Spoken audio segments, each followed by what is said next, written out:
Get so frustrated at leaders that's got the finances to sow so we can reap the benefit and get a better harvest so the ones behind me don't have to worry about being dead last.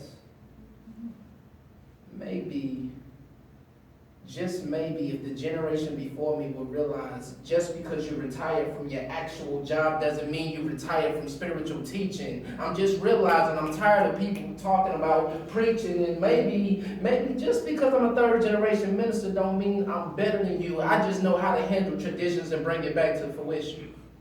Or just maybe I'm tired of preachers talking about how they really want youth to be so fulfilled in church, but won't sow into these youth, but so quick to say they tired of seeing them die. So quick to saying they want to see youth fly. So quick to say they want youth to really be better and know God, but you ain't showing them God and what they good at.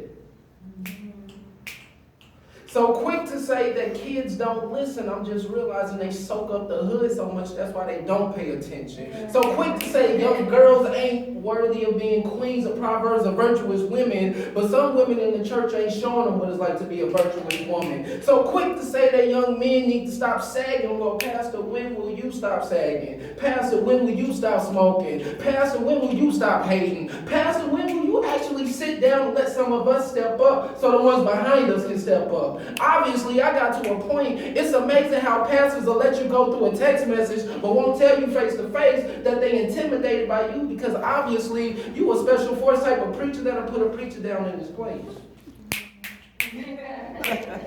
But I guess preachers back then don't want me to step up in place because obviously I became the type of preacher that'll put a preacher in his own place. The type of preacher that'll make him understand that either you about God's business or else you out of place. Or either preachers get intimidated by this young Jacob because obviously I'm a dream that'll put your dream out of place. But yet you want me to sit down and honor you in your place, but you won't honor me when I'm in and out of place. Now that's out of place.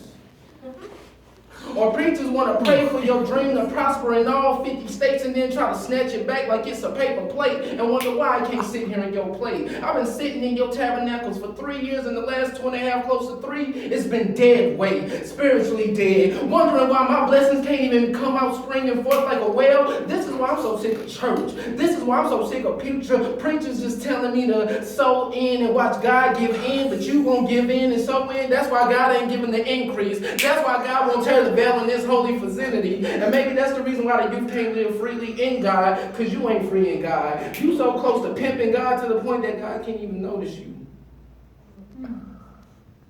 And that's why preachers don't want me to be in their churches, because I promise I'll call them out. Not because I hate them, but I just hate what I'm seeing. And it's amazing how you got members that won't even do what they've been asked to do, but you got members like me who's been walking from the deep south all the way to you to do what you asked me to do. And I'm starting to wonder, what happened to the real church? The church that wasn't comfortable after Sunday service. The church that wasn't just comfortable with tithes and offering in the actual service of Sundays. The type of church where it wasn't a ritual every Sunday, the same praise and worship songs, the same tithes and offering scripture, the same. Whatever happened to the church that even after we got done having service, we took service out to the people that actually needed it. And then actually when we got done giving it to the people that needed it, we actually kept hanging out a little bit longer until midnight, 1 in the morning. Right. Whatever happened to that type of church? That's what I'm saying. Or whatever happened to the type of church where you could already feel it in your spirit if I was calling on God because I needed something in moments of time, and you was the one that could be my spiritual mailman to deliver it. Whatever happened to the type of church where if I was in need of a financial blessing, it would just move you to call me and say, my spirit felt that you needed something. How can I be of assistance to you? Obviously, we ain't that type of church no more because we done got too comfortable and lazy God. Obviously, we don't have messages that are so compelling to us to even give to the real preachers no more. Because let's really be honest, people were moved so much by God that they gave just on the way that God presented the message in poetic form. And I'm realizing in 2K19, preachers won't sow into young ministers like me because they don't believe that poetry is really a part of the Bible. But let's really break down Psalms and Jobs and David and really see it. Come on now. I mean, I thought he was being poetic when he said, yea, though I walk through the valley of the shadow of death, I should fear no evil, but thy rod and thyself truly could comfort me. So I'm trying to understand, why is it preachers don't believe that poetry could set their people free?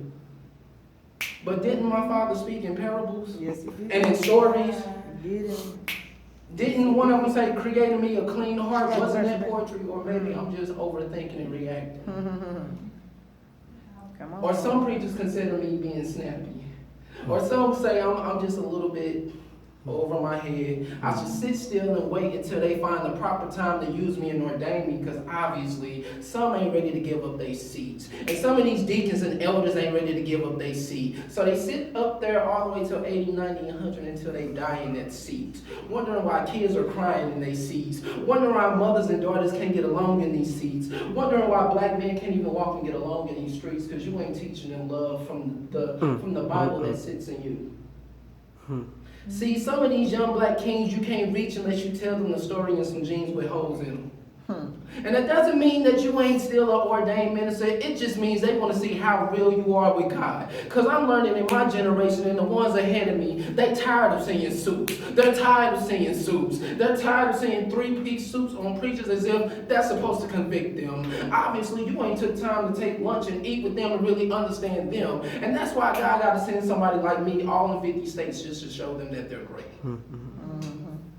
It takes programs outside of churches just to show these young kids that it's worth it. It takes certain people to be outside of the comfortability of these four walls just to show these young kids that they don't have to die too soon, that God is so invested in their dreams that they would just be so sold out to God that their dreams could be sold out too. Honestly, I told a young king I made so much love to my dreams that she married God just to re-inherit my blessings back to me. But I learned in due time.